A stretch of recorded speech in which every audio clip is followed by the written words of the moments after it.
Et salut tout le monde, j'espère que vous allez bien. Aujourd'hui je vous retrouve avec une vidéo concernant les écoles secondaires, mais cette fois-ci avec un comparatif Suisse-France parce que vous avez été nombreux à me la demander sous la vidéo école secondaire suisse que je vous mets ici si cela vous intéresse de regarder uniquement sur la Suisse.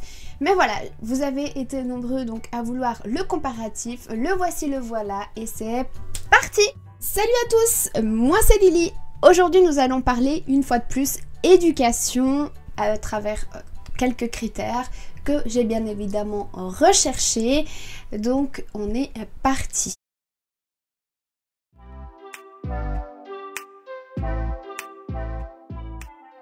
Alors, comme premier chapitre, je vous propose déjà de nous plonger dans les structures et la flexibilité du système éducatif français et ensuite suisse. En France, l'école secondaire est principalement en deux cycles distincts, le collège et le lycée dans un deuxième temps. Le collège va cibler les enfants de 11 à 15 ans. Il offre un tronc commun avec des matières avec peu de possibilités de personnalisation du parcours éducatif. En fin de collège, les enfants passent un diplôme qui s'appelle le brevet.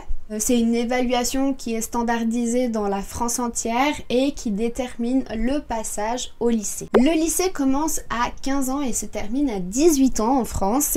Les élèves vont pouvoir choisir des filières assez générales ou technologiques ou professionnelles, mais c'est vraiment très minime en France le côté professionnel. Et ce choix est effectué dès la classe de seconde. Donc chacun rentre en seconde et ensuite ils vont pouvoir se spécialiser un tout petit peu plus durant la deuxième année de lycée. Une fois qu'ils sont engagés dans une filière, il est très difficile de passer d'une filière à une autre durant le lycée. C'est très limité et ça restreint énormément les options. Et si par exemple vous découvriez un talent durant la troisième année, eh bien vous ne pourrez pas changer en cours de route. A contrario, en Suisse, le système éducatif est caractérisé par une grande flexibilité et des passerelles qui sont multiples, qui permettent aux élèves d'adapter leur parcours éducatif selon leur intérêt et leurs besoins. Donc l'école secondaire, comme ils appellent ça, de 12 à 15 ans, durant le cycle d'orientation, les élèves commencent à être orientés vers des voies académiques ou professionnelles. Mais cette orientation reste très flexible, vous pouvez passer d'une branche à l'autre sans moindre effort, facilitant ainsi une adaptation à leur évolution personnelle, mais aussi si par exemple ils ont envie de se lancer dans une éducation plus académique. Le secondaire 2 qu'ils appellent, ils ont le choix entre plusieurs types d'établissements déjà dans un premier temps. Donc vous avez le gymnase qui est l'équivalent du lycée en France pour une formation qui est académique, donc très théorique, menant à la maturité gymnasiale. Ceux qui choisissent cette voie, ce sont ceux qui ont pour envie d'aller à l'université. Ou bien il y a grand nombre en Suisse qui vont choisir des écoles professionnelles ou bien encore des apprentissages.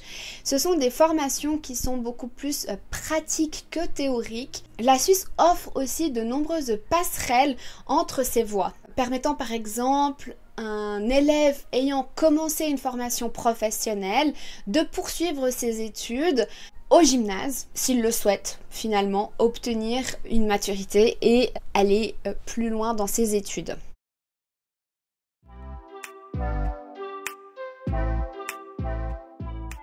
Maintenant, on va parler un petit peu des passerelles, un peu de manière plus approfondie. En France, le système éducatif est moins flexible en termes de réorientation et de passerelles. Une fois que l'élève a choisi le lycée et l'université, il est très difficile de changer le parcours. Par exemple, les passerelles limitées, les élèves de filière générale, technologique ou professionnelle ont peu de chances de changer de voie une fois leur choix fait. Les réorientations nécessitent souvent de lourdes démarches administratives complexes et ils sont rarement encouragés. La réorientation après le baccalauréat, eh bien, les enfants vont choisir un domaine d'études après l'obtention du baccalauréat, mais cela implique très souvent des années supplémentaires d'études. Et en France, c'est vrai que si vous avez par exemple l'envie de faire une carrière plus professionnelle avec un apprentissage, c'est vrai que c'est très peu reconnu et c'est assez dommage pour tous ces élèves qui ont beaucoup de peine à suivre des cours théoriques, qui seront peut-être plus à l'aise pour intégrer directement le milieu du travail et se lancer dans le milieu du travail.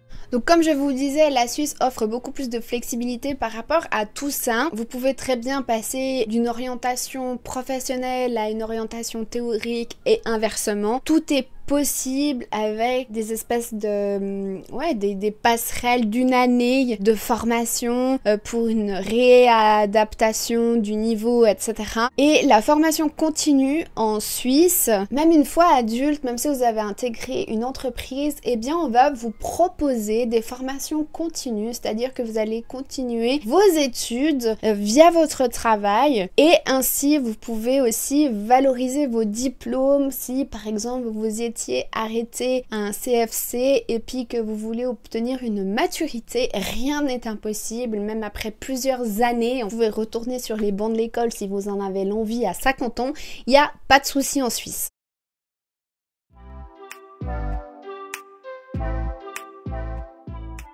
En France, la rigidité du système éducatif peut limiter les opportunités de carrière des élèves qui découvrent tardivement leur véritable intérêt ou talent. Donc le choix de la filière en seconde a un impact sur les futures opportunités pour les élèves français. Les élèves doivent décider de leur orientation, souvent sans une compréhension claire et leur passion ou de leur capacité. On va un petit peu les mettre comme ça sur un peu un fait accompli. Et puis il y a aussi le fait que c'est, comme je vous disais, hyper mal vu d'aller dans des branches plus professionnelles en France. Et les voies d'accès à l'enseignement supérieur sont également rigides, avec des concours très spécifiques pour les grandes écoles et des procédures centralisées via Parcoursup, laissant peu de marge pour les réorientations en cours de parcours. En Suisse, en revanche, une fois de plus, la flexibilité est au rendez-vous. Étant donné que les élèves suivent un cursus éducatif qui leur correspond et à leurs besoins et à leur envie, eh bien ils peuvent ajuster leur parcours et puis exceller dans des domaines qui leur correspondraient davantage. Et une fois arrivés avec un diplôme sur le terrain, eh bien ils sauront faire parce qu'ils auront aussi de la pratique en plus de la théorie. Concernant les accès aux universités supérieures, là encore, il existe énormément de passerelles. Vous pouvez très bien commencer des études de lettres et finir en mathématiques. C'est tout à fait possible en Suisse, bien évidemment avec ces années de passerelles, plus ou moins à quelques années, mais ça c'est tout à fait possible. Et du coup, on peut dire que la Suisse a un système éducatif plus inclusif et plus flexible.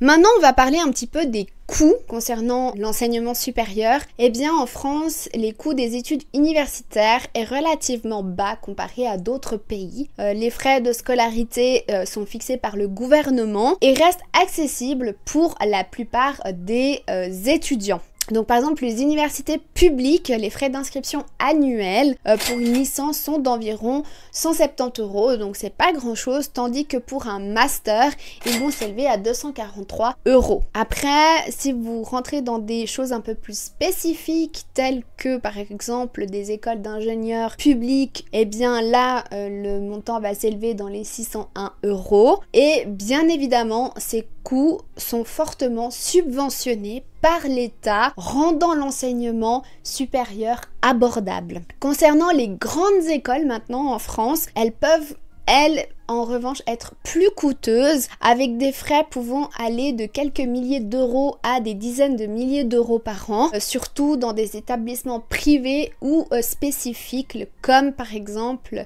les écoles de commerce.